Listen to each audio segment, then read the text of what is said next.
നമസ്തേ, ഏവർക്കും രഞ്ജിനി വിനോദ് ബ്ലോഗിലേക്ക് സ്വാഗതം.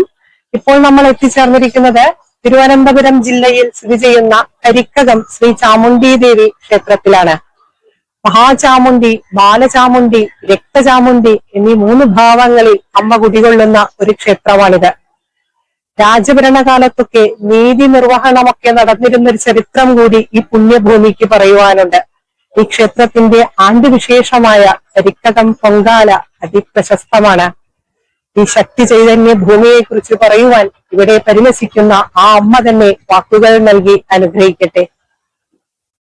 തിരുവനന്തപുരം നഗരത്തിൽ നിന്നും ഏകദേശം 6 കിലോമീറ്റർ അകലെയായി ചാക്കപ്രദേശത്ത് പാർവതി പുത്തനാറിന്റെ കരയിൽ സ്ഥിതി ചെയ്യുന്ന കരിക്കകം ശ്രീ ചാമുണ്ഡി ദേവി ക്ഷേത്രത്തിന് ഏകദേശം 600 വർഷങ്ങൾക്ക് മേൽ പൗരാണികത അനുമാനിക്കപ്പെടുന്നു.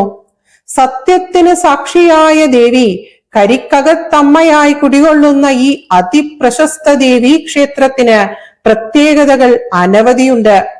ചണ്ടമുണ്ടന്മാർ എന്ന അസുരന്മാരെ നിഗ്രഹിച്ചതിന് ശേഷമാണ് ദേവി ചാമുണ്ട അഥവാ ചാമുണ്ടേശ്വരിയായി മാറുന്നത്. മഹാചാമുണ്ഡി, രക്തചാമുണ്ഡി, ബാലചാമുണ്ഡി എന്നീ 3 ഭാവങ്ങളിൽ 3 ശ്രീകോവിലുകളിലായി ചാമുണ്ടേശ്വരി ദേവി കുടികൊള്ളുന്ന ഒരു ക്ഷേത്രമാണിത്. സാധാരണ ദിവസങ്ങളിൽ തന്നെ നല്ല ഭക്തജന പ്രവാഹമുള്ള ഇവിടെ ഇന്ന് ഞായറാഴ്ച കൂടി ആയതിനാൽ ഗംഭീര തിരക്കാണ്. പ്രഥമ ദർശനത്തിൽ തന്നെ ശക്തി ചൈതന്യ ഭൂമിയുടെ ദിവ്യമായ ഊർജസ്പന്ദനങ്ങൾ ഈ ദേവീക്ഷേത്രം പ്രവഹിപ്പിക്കുന്നുണ്ട്. പരമദേവീ ഭക്തനും കളരി അഭ്യാസിയുമായിരുന്ന മടത്തിൽ വീട്ടിൽ എന്ന നായർ തറവാട്ടിലെ കാരണവർ വാമനപുരം കരേറ്റുമഠം എന്ന ബ്രാഹ്മണ ഗൃഹത്തിൽ ചെന്ന് അവിടുത്തെ വേദപണ്ഡിതനായ ബ്രാഹ്മണ ശ്രേഷ്ഠന്റെ ശിഷ്യത്വം സ്വീകരിച്ച് പൂജാവിധികൾ പഠിച്ചു. ഗുരുനാഥന് പ്രായമായപ്പോൾ അദ്ദേഹം തന്റെ പരദേവതയായ ദേവിയെ പരിപാലിക്കുവാനും പൂജിക്കുവാനും ശിഷ്യനെ ഏൽപ്പിച്ചു. ദേവിയെ ഒരു ചെറിയ പാത്രത്തിലേക്ക് ആവാഹിച്ച് ശിഷ്യനെ ഗുരുനാഥൻ ഏൽപ്പിക്കുന്നു. ദേവീ ചൈതന്യവുമായി മഠത്തിൽ വീട്ടിൽ കാരണവർ ഇവിടെ അദ്ദേഹത്തിന്റെ തറവാട്ടിൽ എത്തിച്ചേർന്നു. ദേവീ ചൈതന്യം നിറഞ്ഞ പാത്രം അറിയാതെ തുറന്ന കാരണവരുടെ സഹോദരി ശക്തി ചൈതന്യം താങ്ങുവാൻ സാധിക്കാതെ മരിച്ചുപോയിത്രേ. അന്ന് മഠത്തിൽ വീട് നിലനിന്നിരുന്നത് ഈ പുണ്യഭൂമിയിലായിരുന്നു. മീനമാസത്തിലെ മകം നാളിൽ ദേവിയെ ഇവിടെ പച്ചപ്പന്തലിട്ട് കുടിയിരുത്തി. അതിനാൽ ഈ ദിവസം ദേവിയുടെ പിറന്നാളായി കണക്കാക്കപ്പെടുന്നു. മരണപ്പെട്ട സഹോദരിയുടെ ഓർമ്മയ്ക്കായി ഉത്സവ സമയത്ത് അരി നിരത്തൽ എന്ന ചടങ്ങ് നടക്കാറുണ്ട്. ദേവിയോടൊപ്പം ദേവിയുടെ അംഗരക്ഷകയായ യക്ഷിയമ്മയും അന്ന് ഇവിടെ എത്തിച്ചേർന്നു എന്ന് വിശ്വസിക്കപ്പെടുന്നു. ദ്രാവിഡീയ ശില്പഭംഗി തുളുമ്പുന്ന ക്ഷേത്രത്തിന്റെ അലങ്കാര ഗോപുരം അതിമനോഹരമാണ്. പ്രധാന ശ്രീകോവിലിൽ പഞ്ചലോഹ വിഗ്രഹത്തിൽ ശ്രീ ചാമുണ്ടേശ്വരി ദേവി കരിക്കകത്തമ്മയായി പരിശോഭിക്കുന്നു. ക്ഷേത്ര ശ്രീകോവിലിന്റെ നിർമ്മിതി അതീവ വ്യത്യസ്തമാണ്. ഭക്തജനങ്ങളിൽ കാരുണ്യം വർഷിച്ചുകൊണ്ട് സുരക്ഷിതത്വവും മാതൃവാത്സല്യവും ഐശ്വര്യവും സമ്മാനിച്ചുകൊണ്ട് വാണരുളുന്ന അമ്മയുടെ ദർശനം അതീവ അലൗകികമാണ്. ഈ ശ്രീകോവിലിന്റെ വലത്തുവശത്താണ് രക്തചാമുണ്ടേശ്വരിയുടെ ശ്രീകോവിലുള്ളത്. ഏറ്റവും പ്രശസ്തമായ നടയാണിത്. സാധാരണഗതിയിൽ എപ്പോഴും അടഞ്ഞു കിടക്കുന്ന ഈ നട പൂജാ സമയത്തും നട തുറപ്പ് വഴിപാട് നടക്കുമ്പോഴും മാത്രമാണ് വളരെ കുറച്ചു നേരത്തേക്ക് മാത്രമായി തുറക്കുന്നത്. നട തുറപ്പ് ഒരു വഴിപാടായി നടത്തുന്ന ക്ഷേത്രം എന്നത് വലിയ പ്രത്യേകതയാണ്. ഈ ശ്രീകോവിലിൽ ദേവിയുടെ ഒരു വലിയ ചുവർ ചിത്രം അഥവാ ഛായാചിത്രമാണുള്ളത്, അല്ലാതെ പ്രതിഷ്ഠയല്ല. ജ്വലിക്കുന്ന നയനങ്ങളും ഘോരദ്രംഷ്ടകളും തൃക്കൈയിൽ വാളുമായി പരിശോഭിക്കുന്ന രക്തചാമുണ്ടേശ്വരി ദേവി രക്തവർണ്ണത്തിലുള്ള ഹാരങ്ങൾ ധരിച്ചിട്ടുണ്ട്. അതീവ രൗദ്രസ്വരൂപിണിയായ അമ്മ അധർമ്മത്തിനു മുമ്പിൽ സംഹാര രൂപിണിയാവുമ്പോൾ തന്റെ ഭക്തജനങ്ങൾക്ക് മുമ്പിൽ ക്ഷിപ്രപ്രസാദിനിയാവുന്നു. നട തുറപ്പ് വഴിപാട് ഷീട്ടാക്കുന്ന ഭക്തജനങ്ങൾ തിരുമുമ്പിൽ എത്തുമ്പോൾ നട പൂജാരി അല്പസമയത്തേക്ക് തുറന്നു കൊടുക്കുന്നു. കാര്യസിദ്ധിക്കും ശത്രുദോഷങ്ങൾ മാറുവാനും ആപത്തുകൾ അകലുവാനും ഏറെ ശ്രേഷ്ഠമാണ് ഈ നട തുറപ്പ് വഴിപാട്. അതിനായി അനവധി ഭക്തജനങ്ങളാണ് ഈ ക്ഷേത്ര സന്നിധിയിലേക്ക് എത്തുന്നത്. രാജഭരണകാലത്ത് നീതി നിർവഹണത്തിന്റെ ഭാഗമായി പ്രജകളെ കൊണ്ട് സത്യം ചെയ്യിപ്പിക്കൽ ചടങ്ങ് നടന്നിരുന്നത് രക്തചാമുണ്ഡി നടയിലായിരുന്നു. നീതി നിർവഹണത്തിന്റെ ഭാഗമായിരുന്ന ഈ ക്ഷേത്രം പണ്ട് പരീക്ഷണ ക്ഷേത്രം എന്നറിയപ്പെട്ടിരുന്നുത്രേ. തെളിയാത്ത പല കുറ്റകൃത്യങ്ങളും ഇവിടെ വന്ന് സത്യം ചെയ്ത് തെളിയിക്കപ്പെട്ടിട്ടുണ്ട് എന്ന് പറയപ്പെടുന്നു. രക്തചാമുണ്ഡി ദേവിയുടെ തിരുമുമ്പിൽ നിന്ന് അസത്യം പറയുന്നത് ആരായാലും അവർക്കുള്ള ശിക്ഷ ലഭിക്കുവാൻ കാലതാമസം ഉണ്ടാവാറില്ല എന്ന് പറയപ്പെടുന്നു.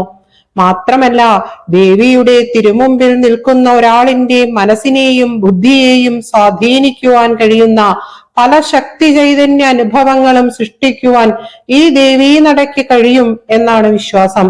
അതിനാൽ ഇവിടെ വെച്ച് കളവ് പറയുക എന്ന സാഹസത്തിന് ആരും മുതിരാറില്ല. നട തുറന്ന് സത്യം ചെയ്യിക്കൽ എന്ന ചടങ്ങ് കഴിഞ്ഞാൽ പിന്നെ ശുദ്ധി കലശം കഴിഞ്ഞു മാത്രമേ നട തുറക്കുകയുള്ളൂ. ഇപ്പോൾ ഈ ചടങ്ങ് അന്യം നിന്നുപോയി. പകരമായി നട തുറപ്പ് വഴിപാട് നടത്തിവരുന്നു. നട തുറപ്പ് വഴിപാട് നടത്തി കാര്യസിദ്ധി ലഭിച്ചു കഴിഞ്ഞാൽ ഭക്തജനങ്ങൾ വീണ്ടും ഇവിടെ വന്ന് അമ്മയെ ദർശിക്കുന്നു. രക്തചാമുണ്ഡി നടയുടെ വലതുവശത്തായി വേറെ ശ്രീകോവിലിൽ ബാലചാമുണ്ടീശ്വരി കുടികൊള്ളുന്നു. ഇവിടെയും പ്രതിഷ്ഠയ്ക്ക് പകരം ചുമർചിത്രം അഥവാ ഛായാചിത്രം തന്നെയാണുള്ളത്. ഇവിടെ ചണ്ഡമുണ്ടാസുര നിഗ്രഹത്തിനു ശേഷമുള്ള കോപം ശമിച്ച ദേവിയുടെ സൗമ്യഭാവമാണ്. ഇവിടെയും നട തുറപ്പ് വഴിപാടുണ്ട്. കുഞ്ഞുങ്ങൾക്കുണ്ടാകുന്ന ബാലാരിഷ്ടുകൾ മാറുവാനും സന്താന സൗഭാഗ്യത്തിനും ഇവിടെ നട തുറപ്പ് വഴിപാട് നടത്തുന്നത് നല്ലതാണ് എന്ന് പറയപ്പെടുന്നു. കന്യകാഭാവത്തിൽ സൗമ്യ സുന്ദര തിരുമുഖത്തോടുകൂടിയ ബാലചാമുണ്ഡി ദേവിക്ക് സരസ്വതി സങ്കല്പം കൂടി ഉള്ളതിനാൽ വിദ്യാവിജയങ്ങൾക്കും ഈ നടയിൽ വന്ന് ദർശനം നടത്തുന്നത് അതിശ്രേഷ്ഠമാണ്. 2 ഗണപതി പ്രതിഷ്ഠകൾ, ശാസ്താവ്, യക്ഷിയമ്മ, ഭുവനേശ്വരി എന്നീ ഉപദേവതമാരെ കൂടാതെ പടിഞ്ഞാറ് ഭാഗത്ത് ക്ഷേത്രാങ്കണത്തിന്റെ വെളിയിൽ ആയിരവല്ലി ക്ഷേത്രം സ്ഥിതി ചെയ്യുന്നു. ഇവിടെയുള്ള ആയിരവല്ലി തമ്പുരാൻ മലവേടന്മാരുടെ ദൈവമാണെന്നും വേടരൂപിയായ സാക്ഷാൽ മഹാദേവൻ തന്നെയാണെന്നും പറയപ്പെടുന്നു. ചാമുണ്ഡി ദേവിയുടെ ശ്രീകോവിലിന് വടക്കായി ഒരു വീടിന്റെ രൂപഭാവങ്ങളിൽ സ്ഥിതി ചെയ്യുന്ന ഗുരുമന്ദിരത്തിൽ ഗുരുവും മന്ത്രമൂർത്തിയും സങ്കല്പമായി കുടികൊള്ളുന്നു. ഈ പ്രതിഷ്ഠകൾ ദേവിയെ ഇങ്ങോട്ട് കൊണ്ടുവന്ന കാരണവരും അദ്ദേഹത്തിന്റെ ഗുരുനാഥനുമാണെന്ന് വിശ്വസിക്കുന്നു. ക്ഷേത്രമതിൽക്ക് പുറത്ത് നാഗർഗാവും അവിടെ നക്ഷത്രവനവുമുണ്ട്. 12 ഏക്കർ വിസ്താരമുള്ള ഈ പുണ്യഭൂമിയിൽ 2 പുരാതന മാവുകളിലായി ദേവിയുടെ അംഗരക്ഷകരായ മാടനെയും അറുവലയെയും ആവാഹിച്ച് കുടിയിരുത്തിയിട്ടുണ്ടത്രേ. ഈ ക്ഷേത്രത്തിലെ അതിവിശിഷ്ടമായ പൂജയായ തണ്ണീർക്കൊട മാസത്തിൽ മകം നക്ഷത്രത്തിനും കാർത്തിക നക്ഷത്രത്തിനും 2 ദിവസമായി നടക്കുന്നു. കലശപൂജ, കലശാഭിഷേകം, പടുക്കയിട്ട് നിവേദ്യം, കാച്ചിയ പാൽ നിവേദ്യമായ പ്രസന്ന പൂജ, ഔഷധ ശക്തിയുള്ള പാനക നിവേദ്യം എന്നിവയെല്ലാം ഈ പൂജയുടെ ഭാഗമാണ്. സർവാലങ്കാര ഐശ്വര്യ പൂജ, കടും പായസം, സൂക്താർച്ചനകൾ, ആയില്യം പൂജ, പൗർണമി പൂജ, ത്രിമധുരം, രക്തപുഷ്പാഞ്ജലി എന്നിങ്ങനെ ഒത്തിരി വഴിപാടുകൾ ഈ ദേവീക്ഷേത്രത്തിലുണ്ട്. ക്ഷേത്ര ഊരാളന്മാരായ മഠത്തിൽ വീട്ടുകാർ അംഗങ്ങളായ ട്രസ്റ്റാണ് ക്ഷേത്ര ഭരണം നിർവഹിക്കുന്നത്. ഉഗ്രസ്വരൂപിണിയായ ദേവി കുടികൊള്ളുന്ന നട പിഴയടച്ചു തുറന്ന് ഭക്തജനങ്ങൾ സങ്കടങ്ങൾ അമ്മയോട് നേരിട്ട് പറയുക എന്നതാണ് നട തുറപ്പ് വഴിപാടിന്റെ സങ്കല്പം. 1000 കോടി ദേവതമാർ ഈ ക്ഷേത്രത്തിൽ സാന്നിധ്യം ചെയ്യുന്നുണ്ട് എന്നാണ് വിശ്വാസം. ആ മൂർത്തികളെ എല്ലാം തൃപ്തിപ്പെടുത്തുവാനായി നടത്തുന്ന അടക്കിക്കൊട മഹോത്സവം 7 ദിവസത്തെ പ്രധാന ആണ്ട് വിശേഷമായി ആചരിക്കുന്നു.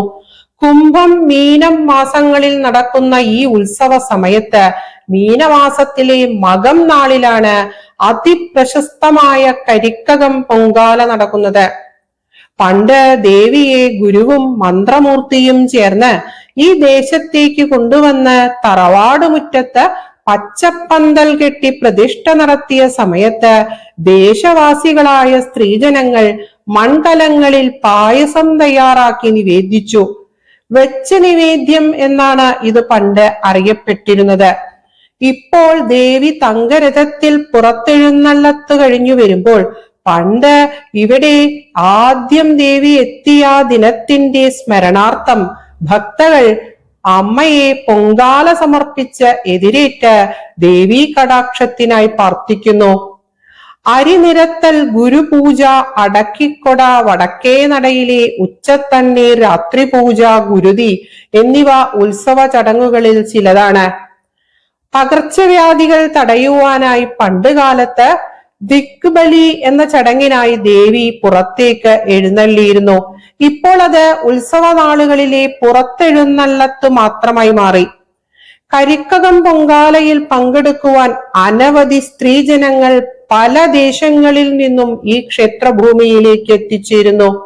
ദിവസേന 3 പൂജകൾ ഇവിടെ നടക്കുന്നു. ചിങ്ങമാസത്തിലെ ഉത്രാട തണ്ണീർ, വൃശ്ചികത്തിലെ കാർത്തിക നാളിലെ കാർത്തിക തണ്ണീർ, മകരത്തിലെ വലിയ ആയില്യം, പൗർണമി പൂജ, ശിവരാത്രി, വിഷുബലി സദ്യ, നവരാത്രി, മണ്ഡലമാസാചരണം എന്നിവ മറ്റ് വിശേഷ ദിവസങ്ങളാണ്. കർക്കടകത്തിലെ കാർത്തികയ്ക്ക് മന്ത്രമൂർത്തിക്ക് ശ്രാദ്ധമൂട്ട് നടക്കാറുണ്ട്. ഉത്സവ നാളുകളിൽ നടക്കുന്ന ഈ ക്ഷേത്രത്തിലെ അന്നദാന സദ്യ അതിപ്രശസ്തമാണ്. അമ്മ വാത്സല്യത്തോടെ തന്റെ ഭക്തജനങ്ങൾക്കായി വിളമ്പുന്ന വിഭവ സമൃദ്ധമായ സദ്യ ഒരിക്കലെങ്കിലും അനുഭവിച്ചറിയേണ്ടതാണ് എന്ന് ഭക്തജനങ്ങൾ സാക്ഷ്യപ്പെടുത്തുന്നു. കോടതി വ്യവഹാരങ്ങളിൽ തീർപ്പ് ലഭിക്കുവാനും നീതി ലഭിക്കുവാനുമായി ഇന്നും അനവധി ഭക്തജനങ്ങൾ ഇങ്ങോട്ട് വരാറുണ്ട് എന്നതും സത്യമാണ്. ബാധ ഒഴിപ്പിക്കലും പണ്ട് ഇവിടെ ഉണ്ടായിരുന്നു എത്രേ. ഇലങ്കത്തിൽ കൊട നിശ്ചയിച്ചു എന്നാണ് പണ്ട് ക്ഷേത്രോത്സവത്തിനെ വിളിച്ചിരുന്നത്. ആദിപരാശക്തി കുടികൊള്ളുന്ന ഈ ക്ഷേത്രം സത്യത്തിനെ സംരക്ഷിക്കുന്ന ഒരു പുണ്യഭൂമിയാണ്. നിരപരാധികളെ രക്ഷിക്കുവാനും സത്യം ജയിക്കുവാനും അമ്മ എപ്പോഴും ജാഗരൂകയായി ഇവിടെ വാണരുളുന്നു. ദുഷ്ടചിന്തകൾക്കും അധർമ്മത്തിനും അസത്യത്തിനും ഒന്നും ഈ ശക്തി ചൈതന്യ ഭൂമിയിൽ സ്ഥാനമേയില്ല. പ്രപഞ്ചത്തിന്റെ ആധാരഭൂതയായ ജഗദംബിക തൃക്കൈകളിൽ ദിവ്യായുധങ്ങൾ ധരിച്ചാൽ പിന്നെ നീതി നടപ്പിലാക്കുവാൻ കാലതാമസം ഉണ്ടാവില്ല എന്നത് സത്യമാണ്. സത്യത്തിനെ സംരക്ഷിക്കുന്ന, സത്യത്തിന് സാക്ഷിയായ ജഗദംബിക പരിലസിക്കുന്ന ഈ പുണ്യഭൂമിക്ക് ശതകോടി സാഷ്ടാംഗ പ്രണാമങ്ങൾ അർപ്പിച്ചുകൊള്ളുന്നു. ഉച്ചരിച്ച ഓരോ അക്ഷരവും കരിക്കകം വാഴുന്ന ജഗൽ ജനനിയുടെ പൊന്നു തൃപ്പാദങ്ങളിൽ അർച്ചനയായി സമർപ്പിച്ചുകൊള്ളുന്നു. ഡാഡീമി കുസുമമഞ്ജരി നികരവർണ്ണലോഹിത ശരീരകേ യാമിനീരമണ ഖണ്ഡമണ്ഡിത ശിഖണ്ഡികേ തരളകുണ്ടലേ പാശമങ്കുശമുദഞ്ചിതം ദധതി കോമലേ കമലലോചനി താവകേവ ഭുഷി സന്തതം ജനനി മാമകം ഭവതു മാനസം. കരിക്കകം വാഴുന്ന ആ അമ്മ നാം ഏവരെയും അനുഗ്രഹിക്കട്ടെ. ഏവർക്കും സർവമംഗളങ്ങൾ ആശംസിച്ചുകൊള്ളുന്നു. ശ്രീ ചാമുണ്ടേശ്വരിയേ നമഃ. ശ്രീ മഹാദേവി നമഃ.